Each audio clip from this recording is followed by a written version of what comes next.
Welcome to this episode of Tribal Fires, coming out of the Dumbartung Aboriginal Corporation in Perth, Western Australia. This story is titled On Sacred Ground, from Noonkanbah to the Juukan Gorge. In 1980, I caught a bus from the east side of Australia, from Cairns, across to the most western point of the country, Broome. And it took a number of days, and I arrived in Broome around 11:30 of a Saturday night. And I got off the bus, and the trip was grueling. It had a impact on my body and my mind. And I remember I had a couple of dollars in my pocket.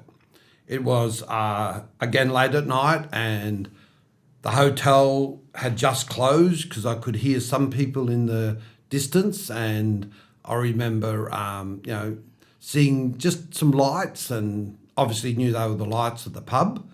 And I just followed the voices in the darkness. And I eventually came across a group of black fellas walking back from the pub, and I had my case in my bag, and they helped me with that. Actually, I said who I was, and they said, well, look, you're going to find nowhere to be able to stay in Broome at this time of the night, and you can't just hitch up a tent anywhere. They said, well, look, why don't you just come home tonight to our place, and we'll put you up in the backyard. You can sleep there. And I did, and there were quite a few of the mob there, and I could see a couple of fellas struggling with this massive big plastic container, and they were in the entrenchment on the side of the road. And as I saw them struggling, and I could see that whatever it was heavy. And anyway, we eventually got to the house, and I was taken around the backyard, and they had a fire going. And I'll never forget, they said to me, "You must be pretty hungry." And I said, "Yeah, I'm hungry and thirsty," and they gave me water. And then this box appeared, and out of the box, all of a sudden, on a grill came all the most prime cuts of the best meats you could imagine. Scotch fillet, T-bone steaks, sausages, chops. So the boys had just done the butcher's shop, and I looked around. I saw a little dog running around with a big steak coming out of its mouth it was eating. So everybody was having a good feed. And then I realised that the butcher's shop paid the price, and the boys put on the feed. And that's something that is a precious memory of mine, because they shared in that feed. They welcomed me into their yard. Time was late at night, and otherwise I would have had to sleep in what you would call the gutters of an unknown town. Broome was not a tourist town at that time. Broome was simply a northwest town that tourism hadn't really started to pick up in Broome. I remember following the next few days, I was told about a camping spot where I could hitch up my then tent, and I could stay. And all it was a caravan park and an area for tents. And it was at a place called Cable Beach, which at that time was led out from Broome by a gravel road. And the only thing at Cable Beach was that camping ground. There was no camel train rides. There was no what became known as the famous nudist beach of Cable Beach. There was no food outlets. It was just simply somewhere to put a caravan and to hitch a tent. So that's what I did. I hitched my tent, and I stayed in that caravan park at Cable Beach for the next number of weeks. And as the time rolled by, and I got quite familiar with not just Broome as a town, but I also got to know a lot of really open-hearted and proper blackfellas in that era. They were really giving people, and they made sure that as an outsider, I was right, and I was made feel right. And Broome, as I said, it hadn't boomed in terms of its tourism. It merely had two hotels. The main hotel was the Roebuck Bay Hotel in the main street. There was still the inner town reserve, which they called Kennedy Hill, and that was right next to the hotel. And Kennedy Hill was a famous reserve.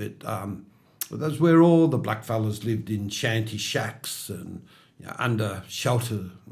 There was no housing on the reserve. It was just a place. There was across the road just a massive big mangrove. Mangroves were growing. There was a jetty. I remember that led out to where the pearl luggers would dock. There was one little small building where the pearlers would reside. And then right down the end of the street was what they called the Japanese quarters, and that's where the Japanese population of Broome would reside. Round the corner was a shop called Matzo's Shop, and then there was a street in which there were a few smaller shops. There was a school and a hospital and the basic government resources, government services. There was no shops that, again, promoted tourism, and there was no fast food outlets in Broome at that time. There was no place that sold fast foods. And, that was Broome in its heyday. And it was a special place. And, I remember getting to know certain people, and I got to know a beautiful woman, Aboriginal woman called Rita Bernard, and Rita put me up. She, looked after me. She had got in touch with another man in Broome who knew my family in the southwest, the Hayward mob, and he's passed away now, rest in peace, Philip Dolby, and he had a small, apartment, a small flat, and had asked whether, I wanted to, take up and pay, some of the rent and reside in the apartment, which I did. And I really look back on that and have fond memories because, he offered me a place of solace and a place of safety and protection. So I would have stayed in that little flat for, quite a while. And then I started to realise, by spending a lot of time in the Roebuck Hotel, the type of people that constituted the Aboriginal population and the Bardi mob and the local mobs in Broome, and I got to know them well, and I started to realise that with the interracial bloodlines that Broome is made up of, that and they're so proud of. You've got Japanese, you've got Indonesian, you've got a lot of Chinese, so you've got a lot of Asian bred bloodlines in with the tribal people, the tribal Aboriginal bloodlines in Broome, and it created quite a very talented but also a very beautiful type of looking Aboriginal population.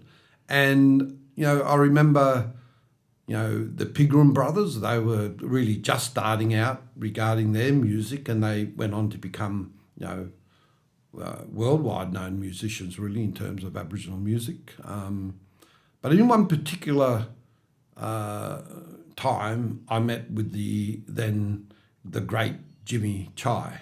Jimmy Chai had written Corrugation Road, but he was best known for his musical and play Brand New Day.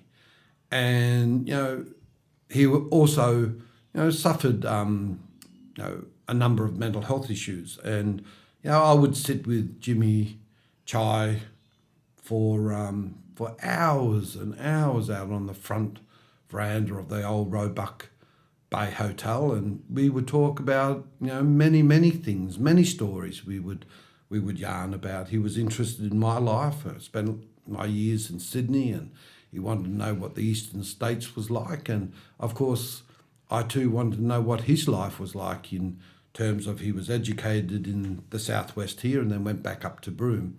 So, I met Jimmy Chai when we were young, and I also met another man who now, is highly placed in government, Mr. Peter Yu, and he ended up marrying a cousin of mine who I was very close to and had children to my cousin. And, in some ways, my mother and father raised those children when they were young fellas in Scarborough, in Perth.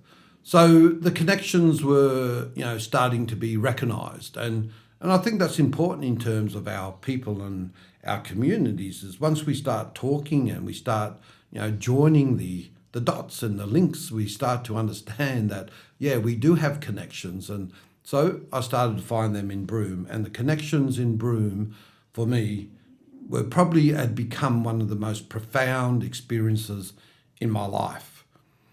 I was sitting one evening, and it was in 1980, on the veranda, again with Jimmy Chai, and we were talking about a protest east of Broome at a place called Noonkanbah.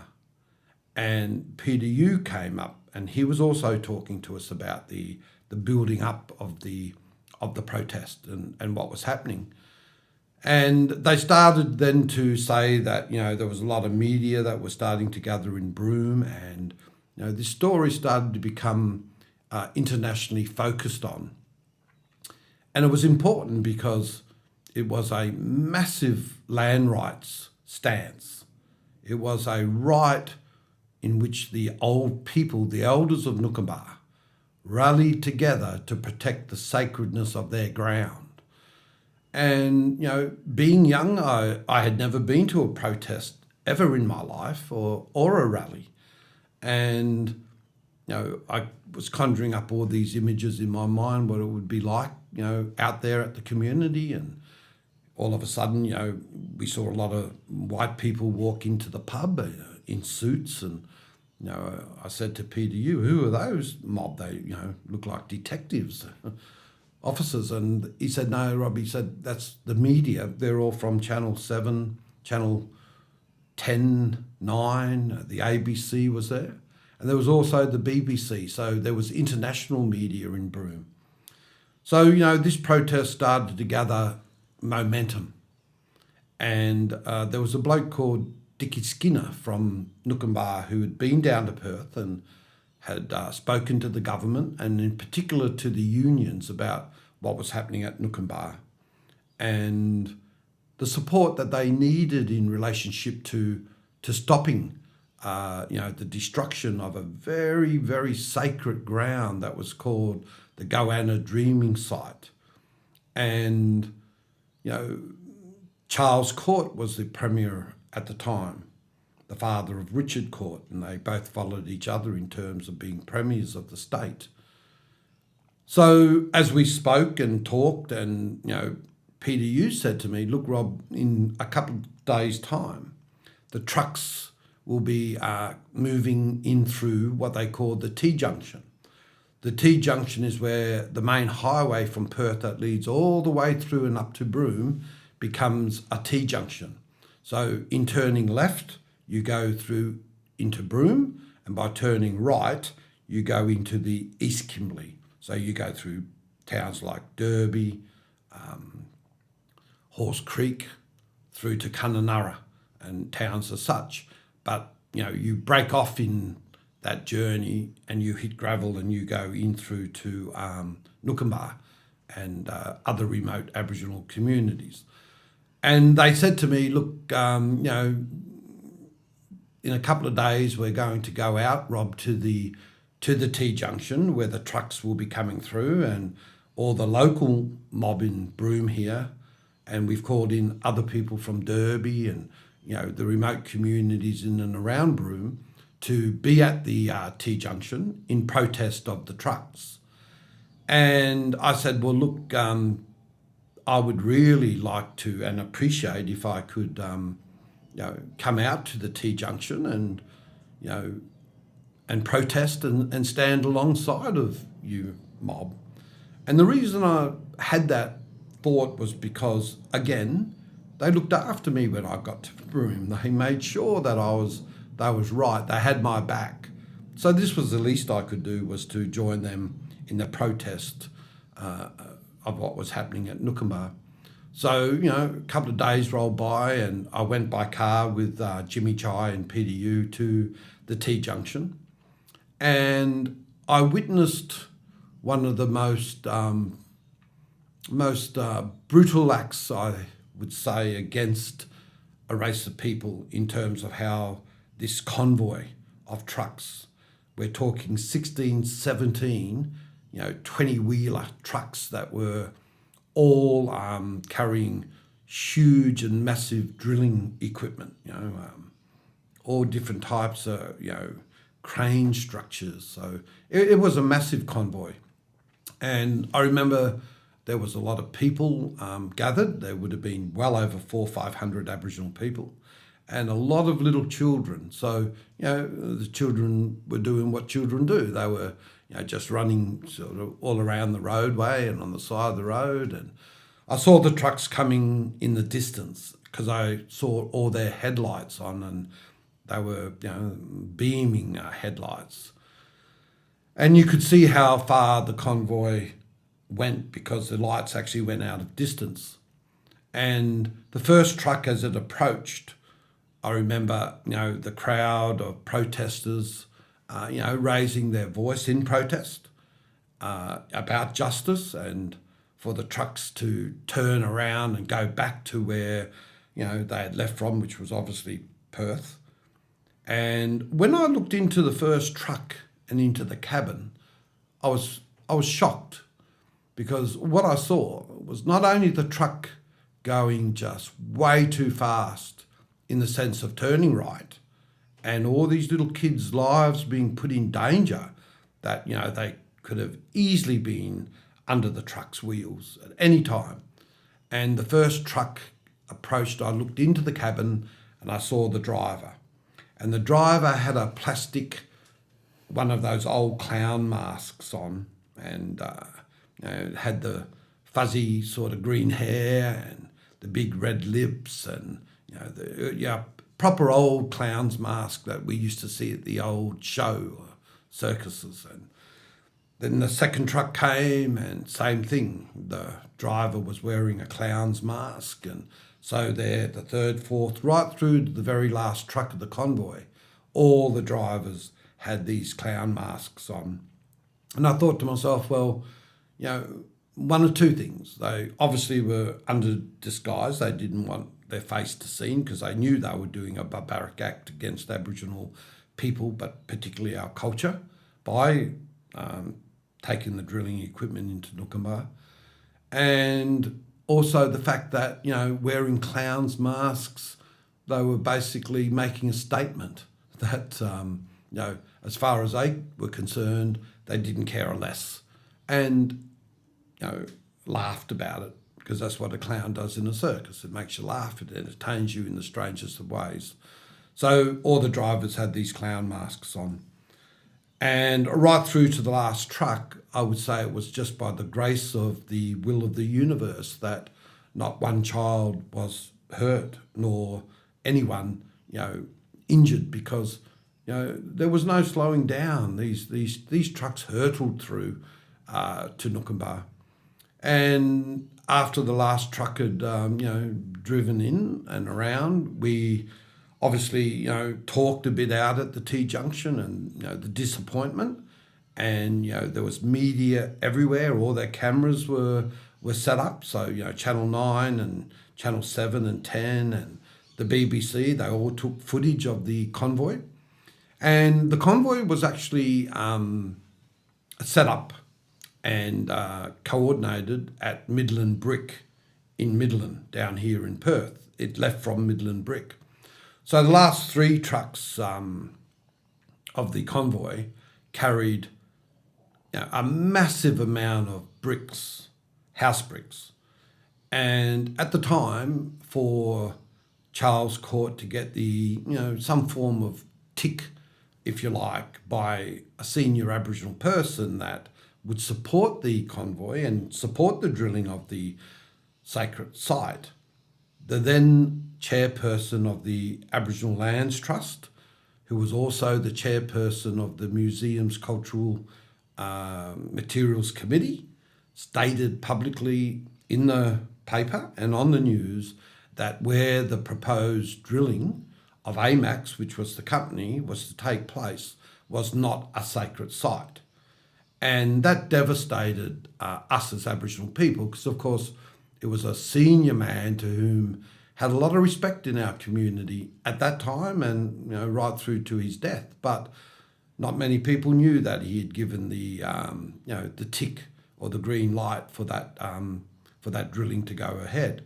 So the trucks that had the bricks that I spoke about on them stopped at a community just north of the city, and they offloaded all of the bricks at a particular community. And what happened was that those bricks then were bricks that were used to build the first houses and the first ablutions on the community in which this man also coordinated. So that was the payoff, the bricks. And I remember in Broome, a day or two later, Jimmy Chai saying to me, Rob, this protest is massive out in the community. He said, and it was, in the era of the time that the government appointed what we called Aboriginal police aides or cadets. And what had happened was they gave a whole lot of cadetships to become police aides to a huge number of Aboriginal men at Noonkanbah. So they gave them police uniforms, gave them authority badges and batons, obviously no firearms. And those police aides lined one side of the community and the entry of the community, and the protesters were all on the other side.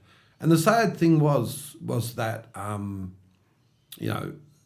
it was for the first time that such a powerful strategy that was ironic was set against our people, to turn brother, against sister, against uncle and auntie, because the police aides were arresting and dragging off their own relations under the authority of what the government had granted them to do. And, that was a devastation in terms of a strategy by government. And the reason I know that is because I saw that happen. I was again sitting on the veranda of the Roebuck Hotel, and Jimmy Chai said, look, Rob, Channel 9 have asked for myself and PDU to fly out to Noonkanbah. And they said there's one seat on the Channel 9 news plane, aircraft. Would you like to join us?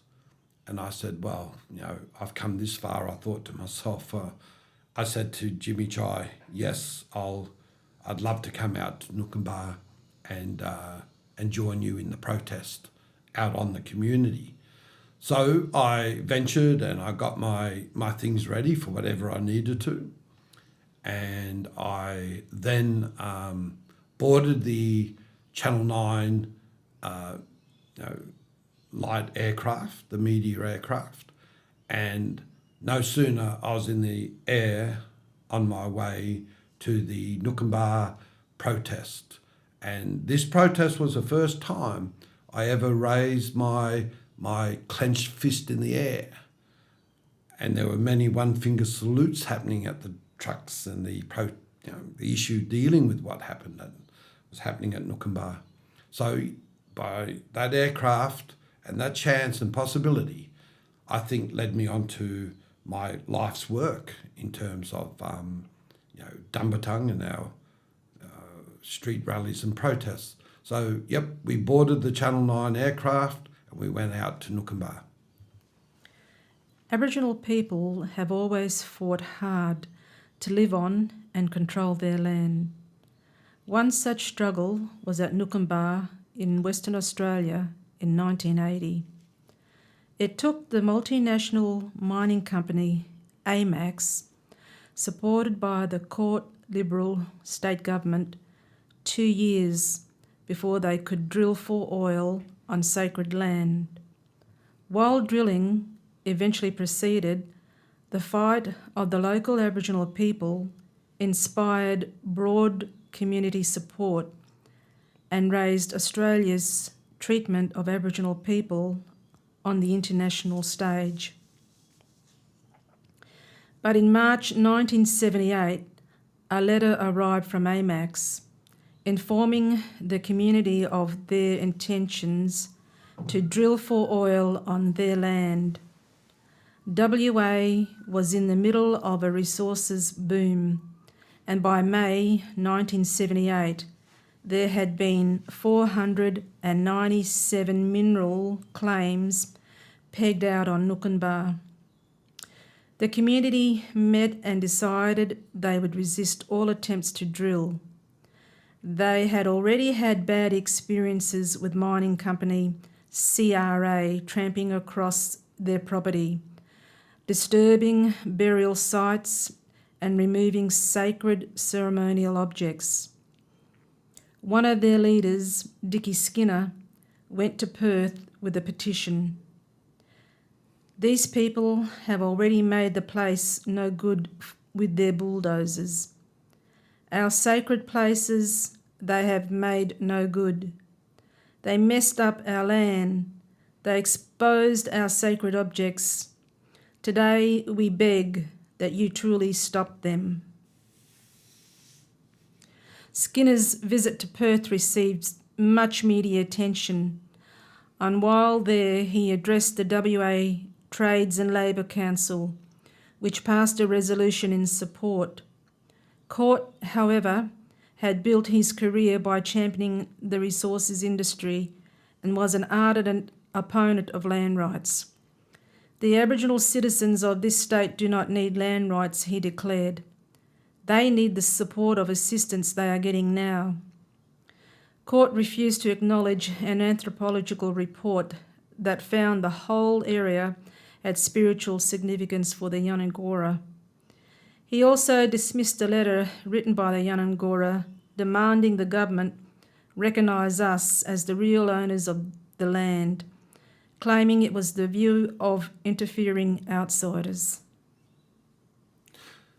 So Noonkanbah created a massive conflict between the West Australian government, the community at Noonkanbah, and obviously all Aboriginal people and non-Aboriginal people who were supporting the stance against what AMAX and the drilling company had did at Noonkanbah.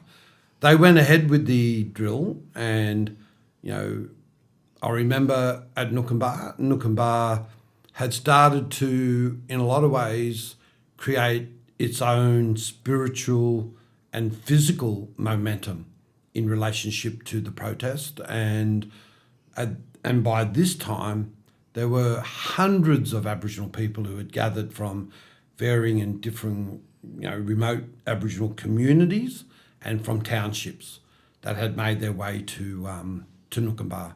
So the conflict was potentially I would say one of the first close experiences that could have resulted in very, very violent outcomes between our rights as Aboriginal people to protect our sacred ground and that of a government's decision to mine and to destroy that sacred ground. And these conflicts were so evident at Noonkanbah. When they actually drilled, it was following a commentary which shocked me, because it was stated to the people of Noonkanbah at the height of the protest by Stephen Hawke, which was the son of Bob Hawke. And he addressed the protesters and the groups, and I remember him saying to people basically that his father, who was Bob Hawke, head of the ACTU unions in Australia, had sent a message to the people. And the message that Stephen Hawke said that his father was relaying to the Noonkanbah community and all the protesters was that the unions would assure that the drilling does not go ahead. He said, my father has spoken, and that the workers will refuse to operate the drills that were set up to drill in to the Goanna Dreaming site. And what that did, it actually calmed the people. It settled the people. It gave them a type of rejoice. They trusted the word of this man, the son of Bob Hawke. They trusted his word.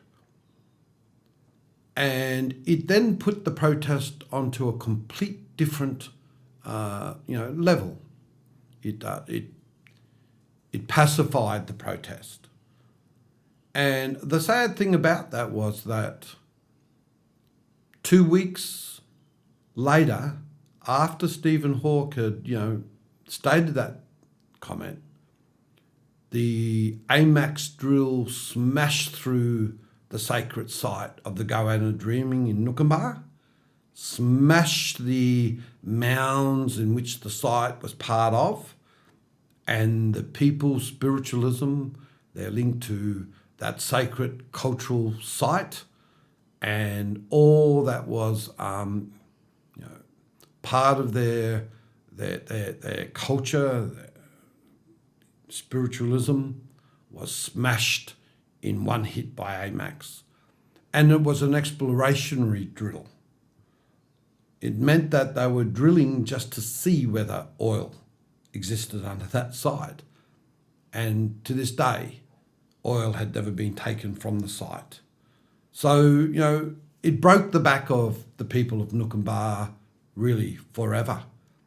The protest at Noonkanbah, I've always said and I've always known, has been probably the most important remote Aboriginal community protest in the history of Australia. To me and my way of thinking, it was far more important than the Wave Hill walkout in terms of the protests of, the stockmen's rights. There were other massive protests that were happening, a few years later, such as the Swan Brewery protests here in Perth and the Hindmarsh River, the bridge in Adelaide, the women's sacred site areas. You had a lot of protests in terms of looking after the sacredness of land that followed Noonkanbah. But Noonkanbah really, to me, remains the predecessor. It is the most important protest that I believe has taken place in this country. There was a incredible film that shows how the government representatives, negotiated and spoke to the elders at Noonkanbah prior to the drills going down and smashing that sacred site. And they were talking to them like they were little primary school children. It's called On Sacred Ground, and it is, it tells the story of Noonkanbah. And I think, our young people in particular, and people who aren't really aware of what happened at Noonkanbah all those years ago, should try to access this documentary and watch what happened when a Premier of Western Australia, as the story states, was supportive of the resource boom and how far he was prepared to go in terms of confrontation with Aboriginal people. He would have, absolutely created a situation of where, we would have seen our first really civil unrest in this country in terms, if not Stephen Hawke, by pacifying by lies and deceit. And of course, one can only say that at the end, the drills were operated by the workers, and they weren't bought-in workers. They were workers that were union members. So of course the unions did get greedy, and the unions went ahead and supported the smashing of the Noonkanbah site.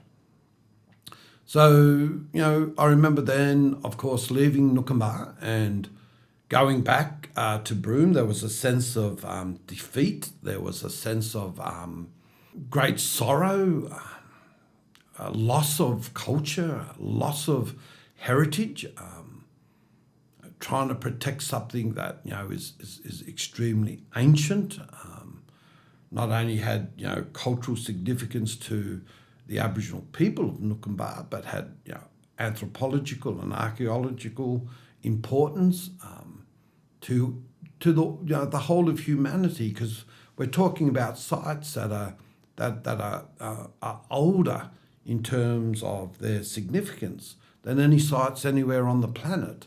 The site was considered to be 40,000 years old, where people were gathering to carry out ceremony. So it was a massive loss to all people and to the world. So as time went by, and I started to feel that my time in Broome was coming to an end, and my connections in Broome also extended into, as I said, to a lot of the families that sheltered me, took me in from the storm, if you like, and looked after me whilst I was up there. I travelled back down through to Perth, and after a number of jobs in the Aboriginal community, I commenced working in 1989 at the Dumbartung Aboriginal Corporation. And as time went on in terms of my work at Dumbartung, and we were fortunate because we had open agendas, so we could administrate our initiatives culturally, and we could actually implement them into our community for all the betterment in terms of striving to heal and to make stronger and our people's sense of belonging, our connections to our identity. Because in the southwest, of course, what happened at Noonkanbah had happened 150 years before on a much greater scale. All of our people's sites and our culture, our spirituality had been dispossessed and smashed by the system and by the Western world. So Noongar people were in a complete different space culturally than people that were in that era in the northwest and in the desert areas. So my work at Dumbartung also started to become active, because I always in my mind thought about Noonkanbah, and I also knew that Noongar people here, Bibbulmun people, we had to stand up for our human rights. And the only way that we could stand up for our human rights was through activism. So Dumbartung actually took on, through my coordination and the project officers here, a very strong role in rallies and protests. We ran 3 major rallies. The first one was in 1991, which we called the Yokai Rally, and that was a massive rally regarding our human rights, but particularly Aboriginal people's right to housing. It was against cultural exploitation and, of course, media racism. In particular, some of the shock jocks at the time, it was alive, a man called Howard Sattler, would pollute the airwaves in Perth regarding his racism and what he thought about Aboriginal people. And he actually, he was a huge motivator of racism in this city. And Dumbartung, rallied against his, against his racism and the racism in media. So that was the Yokai rally, and again, it was a massive rally. We also ran the Yena Woombadan rally, and again, that was basically for the human rights of our people. And then we ran a rally called Jida Budja rally, and that was about land and our rights to land, not to do with native title. and the issues that come with native title. This was about, still in those eras, about land rights, which is very different to native title. Then I remember, as my time in Dumbartung progressed, and I'd been here for now 33 or 4 years. 2 years ago, I got a phone call, and the phone call was from a Aboriginal man, and we spoke, and he said, Rob, a couple of days ago, and this was in 2021, so it was during the first lockdowns of the COVID viruses that hit Australia and in Perth here. He said to me, the public aren't aware as yet, he said, but Rio TInto, the mining giant, had blown up 2 rock shelters as part of a removal of an iron ore deposit in the Pilbara. And he said the rock shelters were under the Heritage Act. They were protected, or supposedly to be protected under the Act. And what Rio Tinto did was blast both the shelters.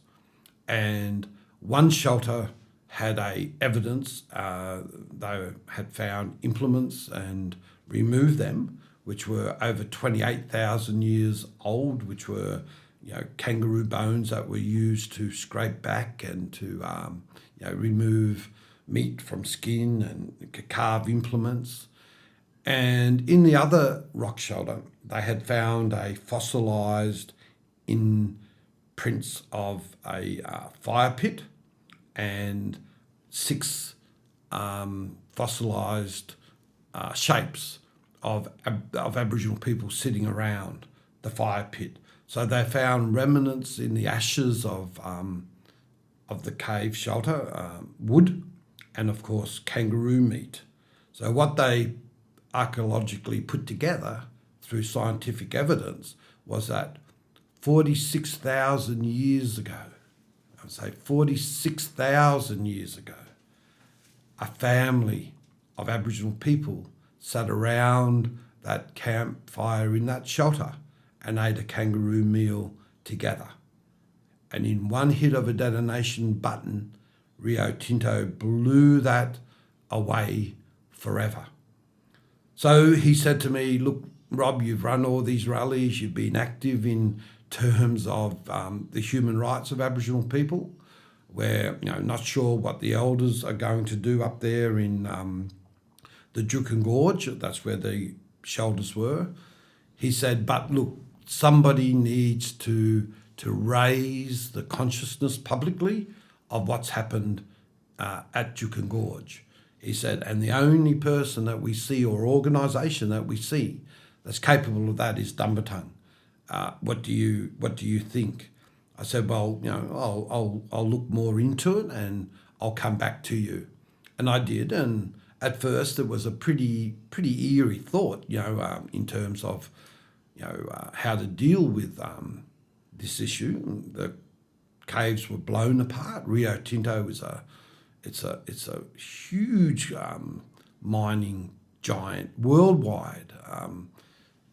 So I thought at first, well, what we're going to have to do is make it public. So, a rally of one nature or another needs to be coordinated and called for. So what we did was, myself and my wife Selena here at Dumbartung started to coordinate the first public rally against Rio Tinto and what they did at Juukan Gorge. So we set a date and we worked towards a rally active outside of Rio Tinto's offices in Perth in a place called Central Park that's actually owned by Rio Tinto, and it's a quaint little manicured grassed area where for their staff they can take their lunch breaks, they can get out of the office and they can relax somewhat. So we set up our logistics and our proposals. That's where we were going to have the rally, which we called Budja Noich Rally, which meant land dying. So we coordinated the rally. We put, extreme thought into the process. And we had to find a way in which, we could assert certain outcomes from, the rally for our people. But we also needed to ensure that we had a connection directly with the elders of the area in which the rock shelters were in. And that was a very difficult part of this process. So what Dumbartung did was we drew a bigger picture, and we looked at it being a international rally, looking at environmental damage and issues around the globe in which Rio Tinto has been responsible for. And it didn't take long to see that there had been major union protests in the Amazon and America and in Africa against this mining giant. So Dumbartung set out a series of assertions, which meant this is what we wanted, or we at least needed to draw out from Rio Tinto as a response for what they did. And we negotiated directly with the Rio Tinto executives, and they agreed that they would meet with representatives of Dumbartung following the rally, and they did. The only way which we could get really to the company itself was actually through its shareholders. So, we started to write letters, and Selena would be, posting them, day after day after day. One evening I was sitting in Dumbartung and I got a phone call from a woman in Singapore, and she said, "Is that a Mr. Eggington?" I said, "Yes." She said, who she was and where she was from, which was most important, because I spoke to Selena and I said, "Look, Selena, I think the only way really to get responses from Rio Tinto and this monolith is through what feeds their engines, which of course are their shareholders." So this woman said, "I'm from BlackRock, and we're one of the major investors into Rio Tinto." She said, "I have in front of me a letterhead that's got this big massive flame coming out of the page of the letterhead." And she said, "This snake that's formed," she said, "it's drawn my attention directly to the message that's on the letterhead." And she said that, they were aware of what Rio Tinto had done. They certainly did not agree with, nor did they accept the fact that the company that they have got massive shareholding agreements and financial transactions with did the right thing. They did the wrong thing. And she said that, the assertions in which Dumbartung had outlined, that BlackRock agreed to those.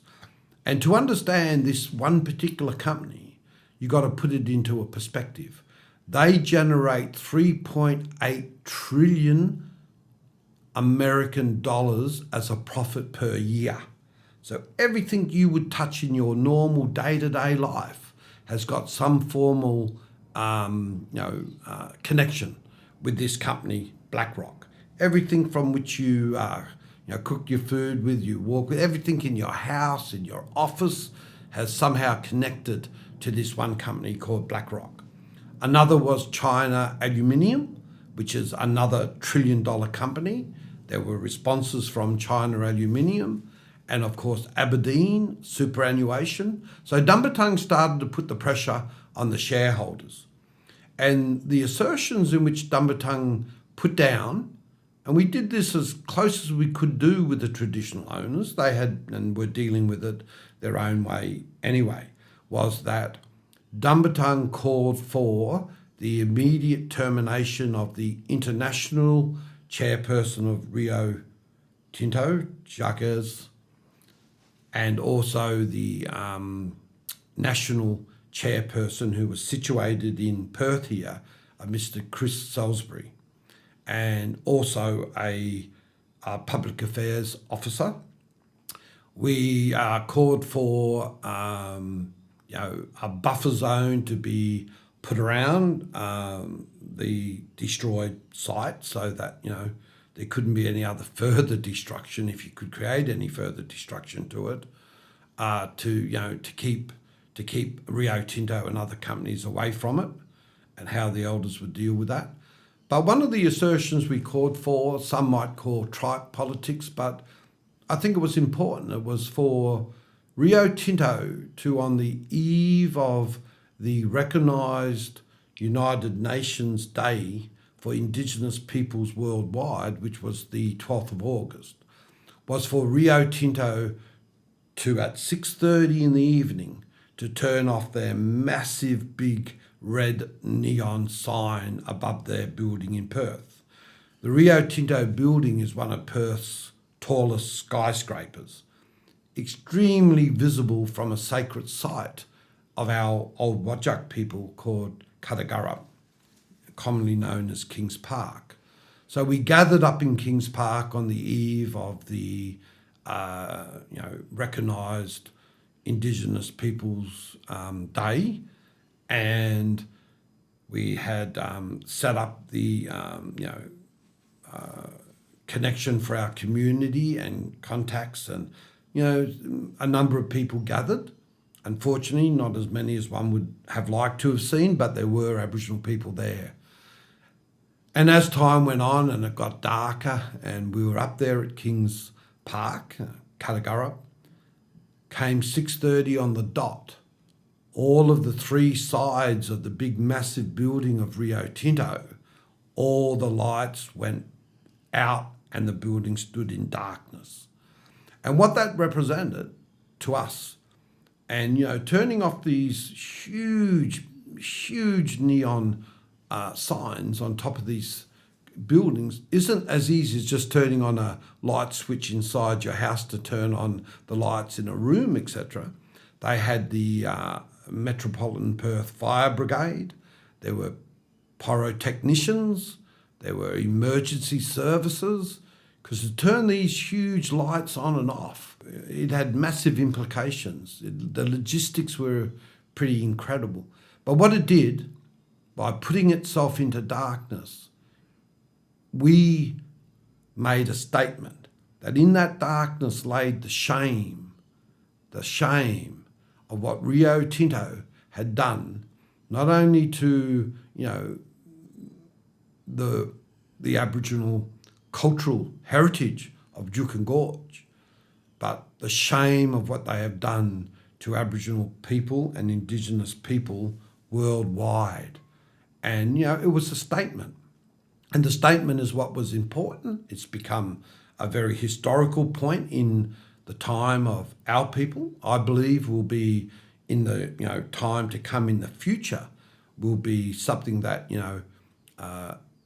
our communities and our future generations will look back on as a very, very important form of activism that Dumbartung asserted against such a massive mining company such as Rio Tinto.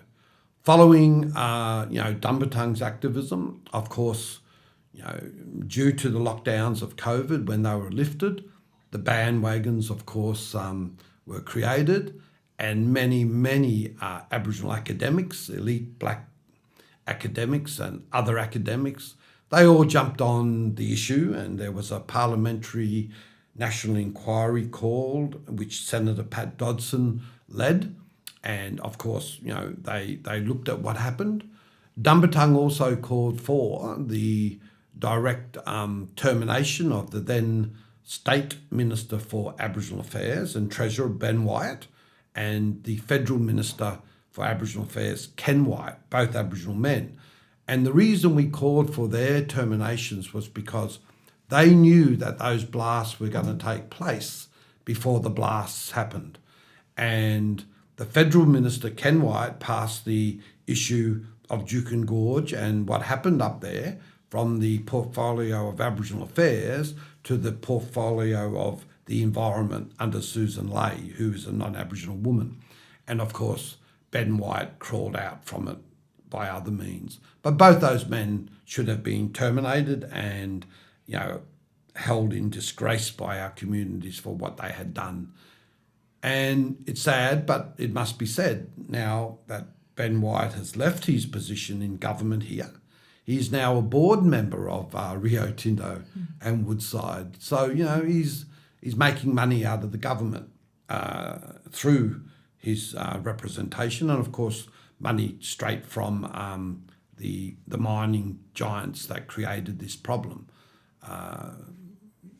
regarding the devastation at Juukan Gorge. So, Dumbartung still sits all this time later, years later, and never has Dumbartung received a phone call or a connection from anywhere in Australia regarding our activism and how we brought this to the attention of the world. Internationally, we did interviews on RTR Going Underground, which is a Russian-funded current affairs program that comes out of London. We did all of the initial Australian news, electronic news articles and presentations, and of course all of the newspaper presentations.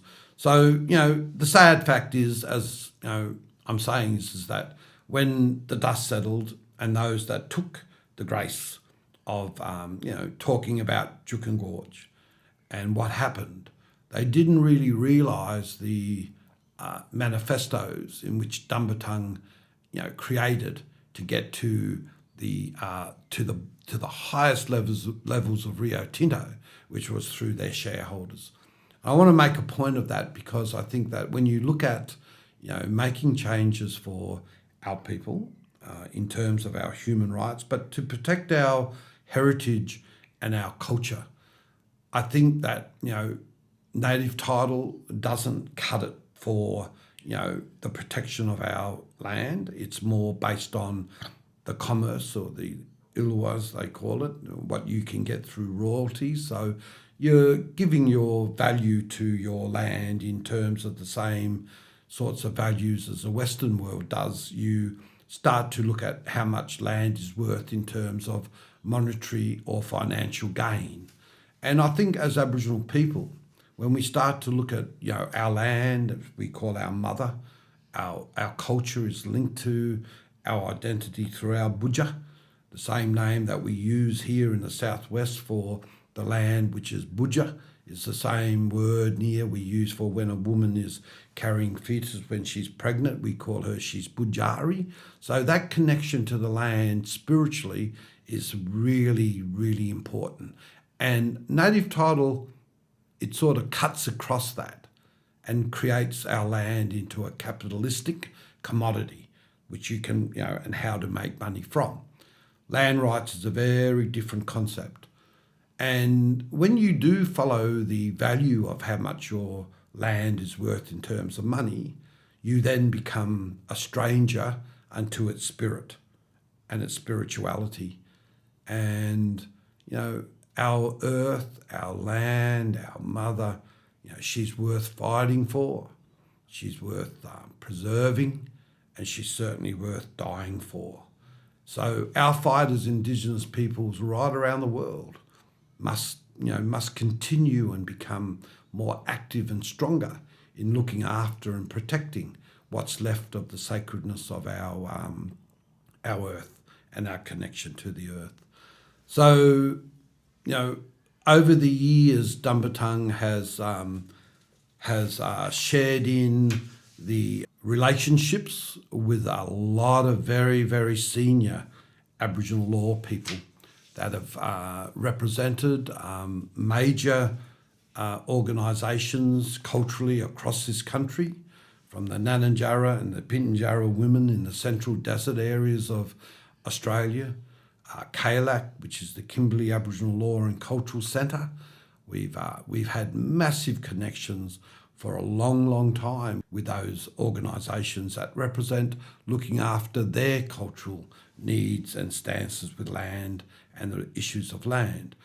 But, Dumbartung had a major connection with a group of traditional lawmen from One Arm Point, originally Sunday Island. And, I met with the most senior of those lawmen when I was very young. And I travelled around the world with those senior lawmen, and they taught me many, many things that were were just simply spiritually magical, that were intense in terms of, their understanding of their relationship with the earth. They would read sacred boards that Dumbartung is in care of and are in our vaults here at, as part of our collections. And, they would read the creation of, life forms and different ways that the earth had been conjured through. Very much could read those boards. And, they say Aboriginal language was an unwritten language, and of course it was. But when you see these old lawmen reading these sacred boards like a priest would read a Bible about how this earth, universe, and all within it was created, then you start to understand just how important culture is. And, when you lose your culture and you lose your connection to the Budja, and you lose your sense of identity, your belonging, then it's hard to retain that back once it's lost.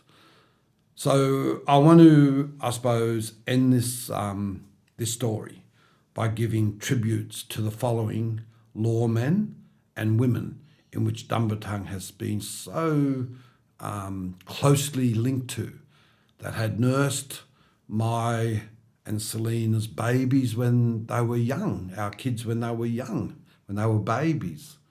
They had stayed in our home, and they've guided and looked after my spiritual interests in Dumbartung and made me strong to keep true to what we believe in at Dumbartung. Our maxim, may our campfires burn forever, comes from this relationship. And Selena so rightfully knows that's when I've gone overseas on campaigns like the Marlow Morgan campaign, fighting for the intellectual property rights of our people. These old people who are all now passed away float through our lives to this very day, protecting us, giving us the strengths, giving us the aspirations, but more importantly, the visions to keep our cultural connections strong. We can't get that from government. We can't get that from outside interests. We can only get that from our old people. And it's regardless of whether those old people are still alive in this world or whether they've passed on to the next. They are the protectors of our culture and our link to that. But more importantly, the work that myself and Selena endure and do in terms of Dumbartung. They protect us. So my first tribute is to a man to whom I first met many, many years ago. I saw him being given a national award, and I travelled to see him. I lived with him for a while up in Millstream, up near Roban. So I want to give the tribute to Mr. Woodley King of the Ngurewanna movement. And Woodley King was a major lawman of the Pilbara people. Paul Sampi, elder and a medicine man of great significance from One Arm Point. Peggy Patrick, a Warman woman from Turkey Creek. Peggy was the most senior of law women. No, woman's law or ceremony would happen unless Peggy was there at the ceremonies. Peggy was one of the ones that nursed our children when they were babies and had a strong connection to our youngest daughter, Corinda.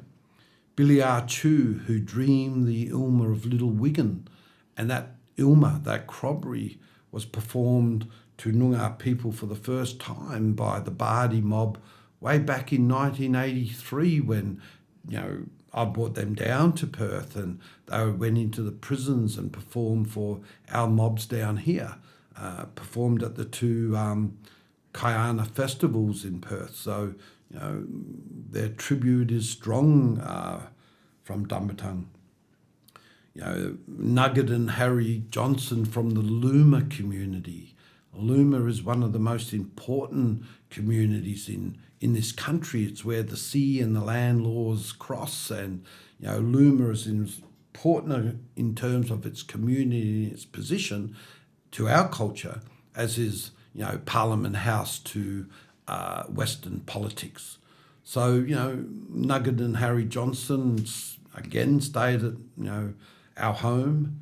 Lockie Coomerang was the last of the great Bardi medicine men, and I must say that myself and Paul Sampy were the only two men given a right to speak at the burial of Lockie Coomerang. So that connection again was so strong with the Bardi mob, and Lockie Coomerang as an elder I would never forget.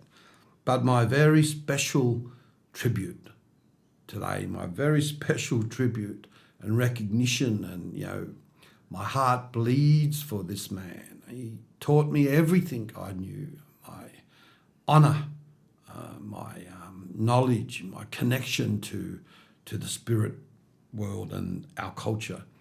Mr. Aubrey Tygan, he was a massive connection for me and my family, and we loved him until the day he passed. I was up in Strelly in the community, and I saw the Kintor mob come to Strelly, 4 truckloads of men with massive big sticks ready for a full-on brutal enforced conflict with the mobs at Strelly. And I saw 2 men. One, his name was simply Snowy, and the other was Don McLeod, a white man who wrote a book called How the West Was Lost. Don McLeod went through the law. He was an extremely well-respected man right through the Central Desert and the song lines that ran right through the northwest and through to the central parts of Uluru, and then right through to Koori country.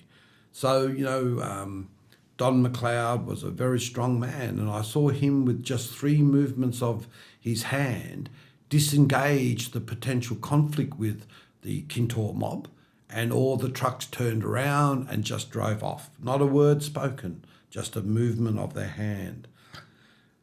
Joe Brown, who is still with us, is a senior member of the Kimberley Aboriginal Law and Cultural Centre.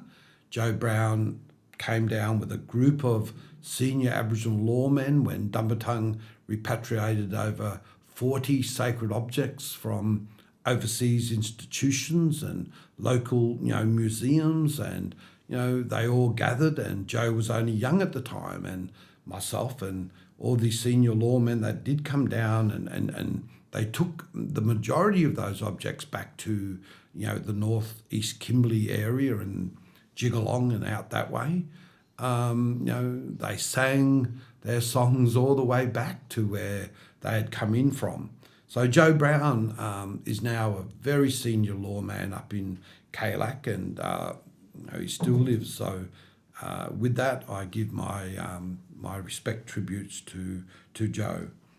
And there was a man to whom was a pretty incredible man and had a lot of involvement, a very well-known Aboriginal man, Black Alan Barker, simply called, and he was from the Bloodwood Tree Association in Port Hedland. So, I just wanted to give the tributes to those elders to whom have not only been part of Dumbartung, they actually constitute the beating heart of our spiritualism here.